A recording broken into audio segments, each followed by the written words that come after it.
Welcome to மகள் YouTube channel. இன்றைக்கி நம்ம பார்க்க போகிறது ஒரு லஞ்ச் ரெசிபி தான். அது வந்து என்னென்னா குதிராவாளி தயிர் சாதம் மஷ்ரூம் பெப்பர் மசாலா. சரிங்களா, அதை எப்படி செய்யலான்னு பார்க்கலாம் வாங்க. இந்த குதிராவாளி ரைஸ் வந்து இதில் தான் நம்ம இன்றைக்கி தயிர் சாதம் செய்ய போகிறோம். இதில் வந்து ஒரு கிளாஸ் இதில் எடுத்துருக்கேன். சரிங்களா, இதில் 4 கிளாஸ் தண்ணி விட்டு இதில் ஊற வச்சுருக்கேன். சரிங்களா, இதை நம்ம அப்படியே சேர்க்க போகிறோம். இதில் அப்படியே குக்கரில் விட்டு நம்ம டைரெக்டாக விசில் விட போகிறோம். இப்போது தண்ணி ஊற்றி அரிசியும் போட்டு இப்போ நம்ம குக்கரில் வச்சுட்டோம். இது வந்து இப்போ தண்ணி கொதிக்க ஆரம்பிக்குது. இந்த ஸ்டேஜில் நம்ம மேலே மூடி போட்டு இந்த ப்ரெஷர் வந்த உடனே நம்ம லிட்டு போட்டுடலாம், வெயிட் பால் போட்டுடலாம். இப்போது ப்ரெஷர் வருது. இந்த சமயத்தில் நம்ம வெயிட் பால் போட்டுடலாம். போட்டுட்டு ஒரு 6 விசில் வந்து வரட்டும். சரிங்களா, நல்லா வெந்துருச்சு பாருங்கள். சரிங்களா, அந்த 4 டம்ளர் தண்ணி வச்சு நல்லா நம்ம குழைய செஞ்சிட்டோம். குழைய சாதத்தை வேக வச்சிட்டோம். இப்போ இதுலேருந்து இப்போ சாதத்தை ஒரு பவுலில் நம்ம மாற்றிடுறோம்.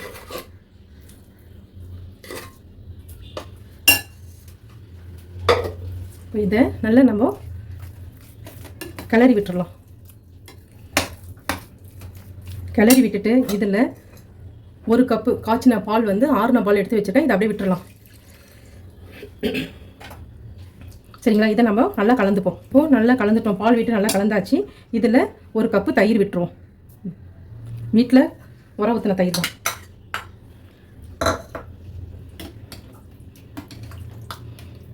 குதிராவாளி ரைஸு உடம்புக்கு ரொம்ப ரொம்ப நல்லது. அதனால் இதை வந்து இந்த ரைஸில் வந்து நம்ம செஞ்சு பார்க்கலாம்.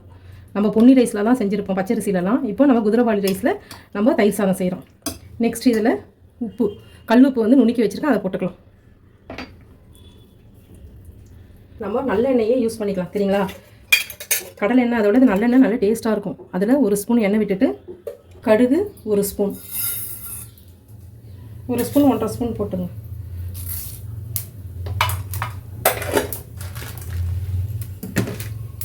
போட்டு நல்லா பொரிய விடணும்.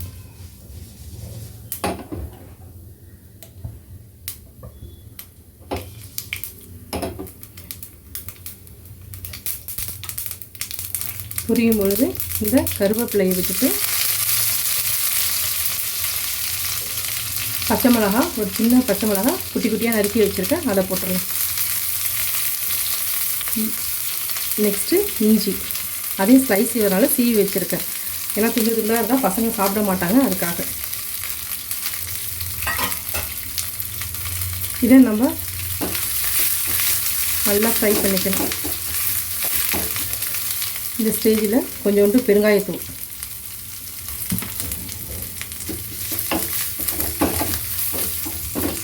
தயிர் சாதம் ரெடி பண்ணுறதுக்கு ஃபஸ்ட்டு நம்ம 1 ஸ்பூன் நல்லெண்ணெய் விட்டுட்டு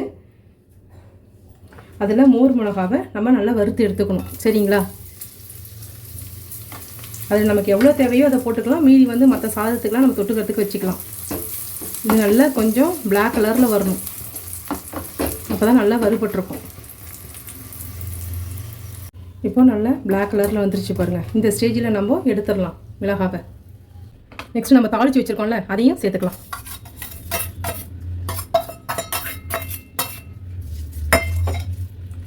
இது நல்லா கிளறி விட்டுருங்க.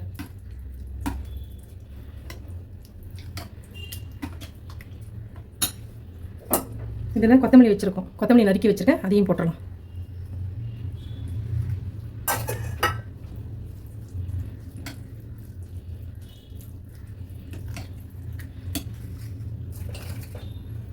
இப்போது இந்த ஸ்டேஜில் நம்ம மோர் மிளகா வறுத்து வச்சுருக்கோம்ல, அதை அப்படியே நுணுக்கி இதில் அப்படியே தூவிடுங்க.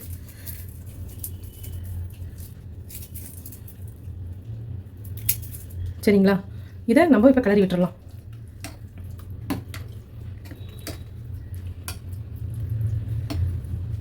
அவ்வளோதான், தயிர் சாதம் முடிஞ்சிருச்சு. இதில் லாஸ்ட்டு வீட்டில் மாதுளை மழை இருந்ததுன்னா அதை அப்படியே வந்து மேலே தூவிடுங்க. கலர்ஃபுல்லாக இருக்கும் பார்க்குறதுக்கு.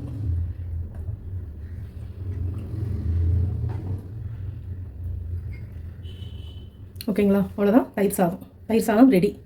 நம்ம ஒரு mushroom pepper masala ready side டிஷ்ஷாக சாப்பிட போகிறோம். சரிங்களா, அதுக்கு நம்ம வந்து அதுக்கு ஒரு பொடி அரைச்சிக்கிறோம். அந்த பெப்பர் மசாலாக்காக அதுக்கு என்னென்னா ஃபஸ்ட்டு 1 ஸ்பூன் நெய் விட்டுக்குங்க.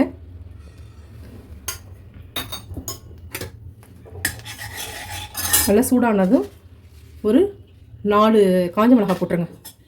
போட்டு அதை நல்லா கொஞ்சம் ரோஸ்ட் பண்ணிடுங்க. நெக்ஸ்ட்டு ஒரு 2 டேபிள் ஸ்பூன் வந்து தனியா எடுத்து வச்சுருக்கேன், அதையும் சேர்த்துக்கிறேன்.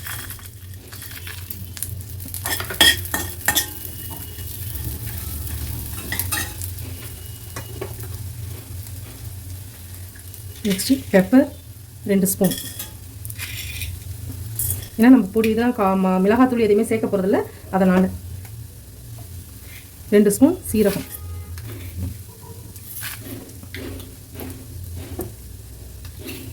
1 ஸ்பூன் சோம்பு, இதில் லாஸ்ட்டாக 2 துண்டு பட்டை. சரிங்களா? இதை போட்டு நம்ம நல்லா ட்ரை ரோஸ்ட்டாக பண்ணிக்கலாம். நல்ல ஸ்மெல்லு வரணும், அது வரைக்கும் நல்லா வறுத்துக்கணும். இப்போது நல்லா ரோஸ்ட் பண்ணியாச்சு. இந்த சமயத்தில் நம்ம நல்லா ஸ்மெல்லு வருது. இப்போ நம்ம ஸ்டவ்வை ஆஃப் பண்ணிவிட்டு நல்லா ஆறினோன்னு மிக்ஸி ஜாரில் போட்டு நல்லா அரைச்சிக்கலாம். சரிங்களா? நம்ம ஜாரில் மாற்றிடலாம். ஜாரில் மாற்றி அரைச்சிட்டு வந்துடுவோம். எண்ணெய் சூடாகிடுச்சு. இந்த ஸ்டேஜில் நம்ம ஃபஸ்ட்டு இஞ்சி பூண்டு பேஸ்ட்டு போட்டுருவோம். நான் 250 கிராம் மஷ்ரூம் எடுத்துருக்கிறேன். சரிங்களா? இது நல்லா கொஞ்சம் இது பண்ணிக்கலாம், வதக்கிக்கலாம்.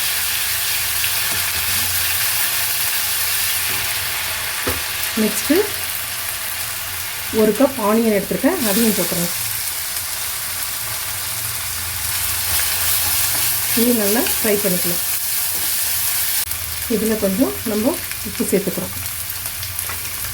இதில் நம்ம தனியாகவும் பூண்டு சேர்த்துக்கிறோம். பூண்டு வந்து எப்பயுமே நல்லது, காற்றுக்கலாமே நல்லது, அதனால் செரிமானத்துக்கும் நல்லது.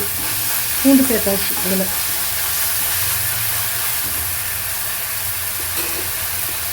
நெக்ஸ்ட்டு 1 கப் தக்காளி நறுக்கி வச்சுருக்கேன், அதையும் சேர்த்துறேன்.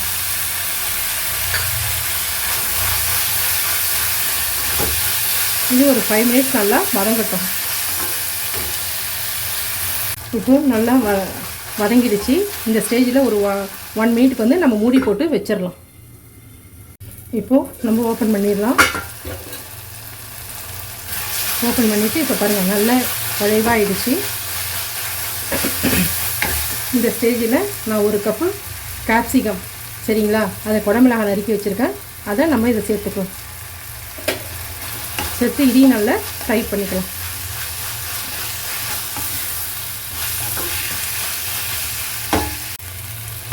இது வேகிறதுக்கும் ஒரு 2 மினிட்ஸ் வந்து நம்ம லிட்டு போட்டுடலாம். இப்போது இதை ஓப்பன் பண்ணிடலாம். இது நல்லா கிளறி விட்டுட்டு இந்த ஸ்டேஜில் மஷ்ரூம் நான் நறுக்கி வச்சுருக்கேன், நல்லா வாஷ் பண்ணி வச்சுருக்கேன், இதை வந்து நம்ம அதில் சேர்த்துடலாம்.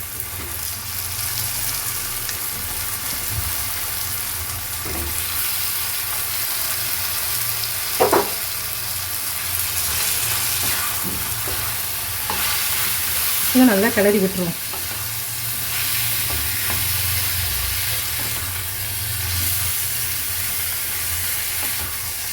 இது நல்லா கொஞ்ச நேரம் ஒரு 10 மினிட்ஸ் நல்லா வேகட்டும்.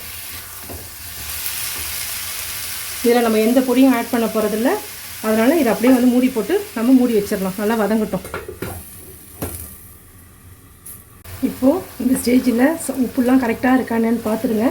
பார்த்துட்டு நமக்கு எல்லாமே சேர்ந்துருச்சு. வெங்காயம், தக்காளி, கேப்சிகம், மஷ்ரூம் எல்லாமே சேர்ந்து வந்துருச்சு. இந்த ஸ்டேஜில் நம்ம அரைச்சி வச்சுருக்கோம்ல, அரைச்சிட்டு வந்தோம்ல, அந்த பொடியை மட்டும்தான் சேர்க்க போகிறோம். வேறு காரத்துக்கு எதுவுமே சேர்க்கல. சரிங்களா?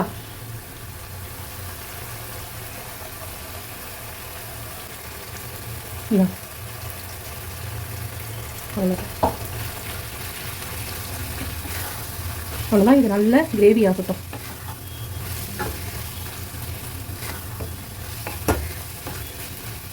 இல்லை காரம்லாம் இருக்கா பாருங்கள். வெறும் நம்ம மிளகு, சீரகம், மிளகாய், தனியா, சோம்பு இதான் சேர்த்துருக்கோம். வேறு எதுவுமே சேர்க்கல. லைட்டாக பட்டை சேர்த்துருக்கோம். அவ்வளோதான்.